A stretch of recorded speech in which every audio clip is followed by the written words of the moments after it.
We run a family business which has been around for around 30 years. We have around 20 staff and a purpose-built building, approximately 100,000 square foot.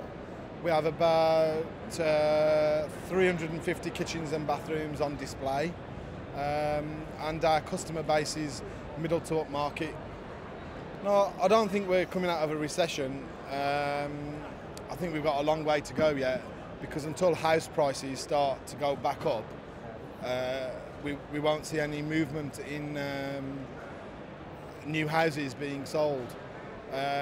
Most of our customers are people who are staying put and renovating their houses, or having large extensions done, which will cover a large kitchen and maybe a bathroom, or actually one-off purpose-built houses for themselves. We took a conscious decision, we had a meeting and we took a conscious decision to actually spend more money on advertising, so that basically if there's one cake and you're only going to get one bite of the cherry, you want the person to come to you, and then at least you stand a chance of them tasting your cake.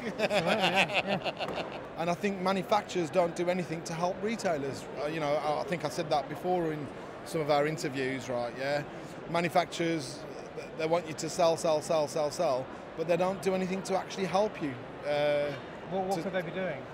Well, I think they could give better displays, display rates. Help with advertising? They could help with advertising, yeah. Because what we find is what we actually show in our showroom sells. So 80% of the goods we sell are actually on display, you know. And the other thing is going to be, if I put it on display, for argument's sake, a customer comes to have a look, but then they'll get on the internet or they'll go shopping around to other shops, and then you're going to have to price match. So, I mean, what we said to suppliers as we go around is we don't mind displaying expensive products and putting our investment into the displays, but then there's got to be some protection for the person who's put that on display, and there really isn't that great a difference or protection for the person who's put it on display. We try and tell our staff in our showroom, you know, you can never be as nice to customers, right? You know, politeness, right, yeah, it costs nothing. Offer them a cup of tea, offer them a cup of coffee. It costs you nothing for a bit of water, right, yeah, and some tea or coffee. And you have to break the barrier down, right, yeah.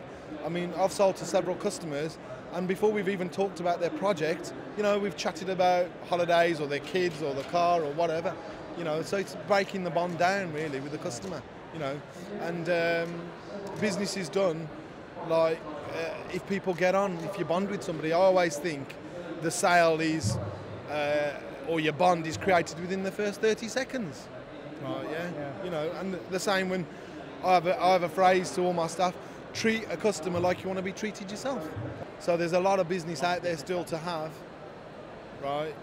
You've just got to roll your sleeves up and get dirty, be Rocky.